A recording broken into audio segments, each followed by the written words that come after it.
Nasci, né, na cidade de São Paulo e eu sou fotógrafa há 40 anos. Eu era uma pessoa muito quieta, muito fechada e eu percebi que com fotografia eu poderia passar o meu recado. Comecei a trabalhar num jornal que existia em São Paulo que chamava Jornal Versus, que trabalhava contra a ditadura, e depois eu fui editora de fotografia e a gente fotografava os movimentos sociais. Depois que eu saí do Versus, eu fui trabalhar na Folha de São Paulo, eu fui fotógrafa da Folha de São Paulo e depois fui fotógrafa da revista Veja, na década de 80.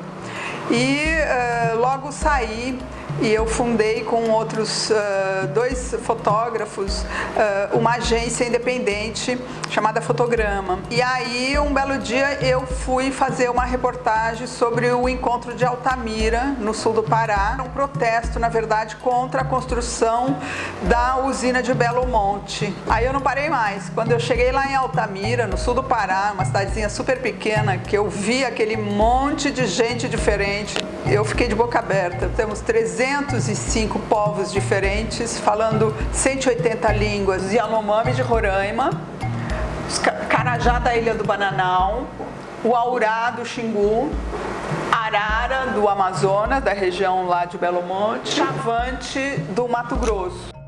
Um mundo que ninguém quase conhecia, e mesmo eu como jornalista, já tendo trabalhado nas redações, em grandes redações de revista, a gente não tinha ideia. Aí eu comecei a viajar pelo Brasil todo, né, fotografando etnias indígenas. Eu tenho mais de 200 mil fotografias. Hoje, no Brasil, eu acho que eu sou a pessoa que tem o maior material sobre esse tema. É a primeira vez que eu estou expondo aqui em Reading. Eu já expus em Londres um material sobre um outro povo que não está aqui, que são os Guarani Mimbiá, no South Bank de Londres, quando houve o Brasil Festival em 2010. Eu levei já esse material, parte desse material, para os Estados Unidos, em Houston, foi para a Itália, foi para a França, para o México. A ideia, assim, de mostrar aqui o material era de dar uma panorâmica do que está acontecendo hoje com os povos indígenas no Brasil. A situação dos índios hoje no Brasil, nesse novo governo, né, e quais as dificuldades que os povos indígenas estão enfrentando, né, em 2019. Tem uma parte desse trabalho, que é um trabalho mais da cultura tradicional, uma outra parte que é sobre os Guarani Kaiowá, que é um dos maiores povos indígenas do Brasil e o povo que mais sofre discriminação e falta de demarcação de terras hoje, que é no Mato Grosso do Sul, na área onde os ruralistas plantam soja e milho transgênico. São as melhores terras do Brasil, é aquela terra preta. Em 1980, o governo brasileiro doou essas terras para fazendeiros, com os índios dentro das terras. E eles são um povo que eles não desistem.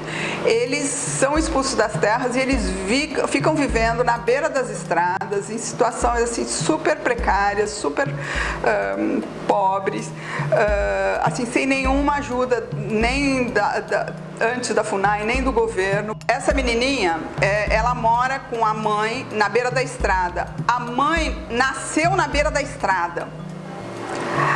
O avô foi atropelado, morreu na estrada.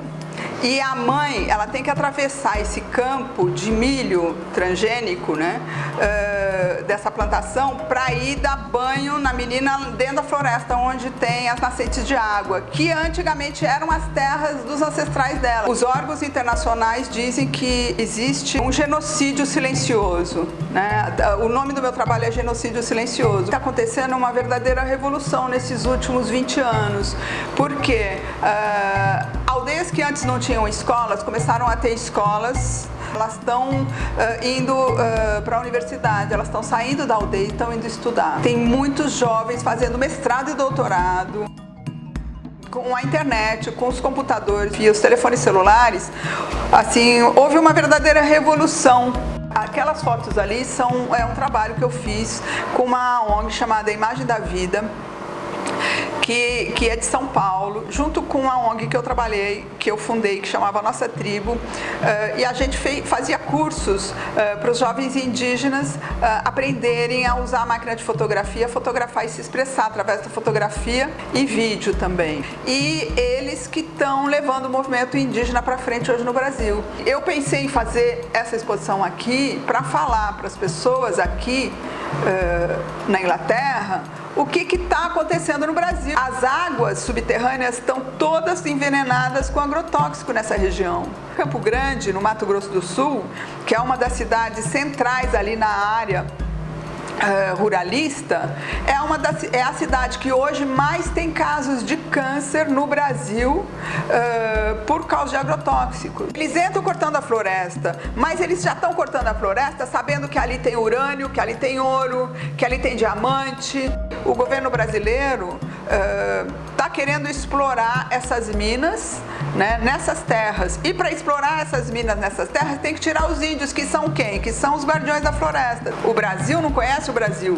E a gente tem que mostrar, a gente tem que falar o que está acontecendo para as pessoas abrirem os olhos, porque eu acho que o povo brasileiro não quer isso para ele. Então, a exposição está abrindo hoje, dia 15 de março, e ela vai ficar aqui montada no Pau Brasil, em Reading, até dia 30 de abril de 2019.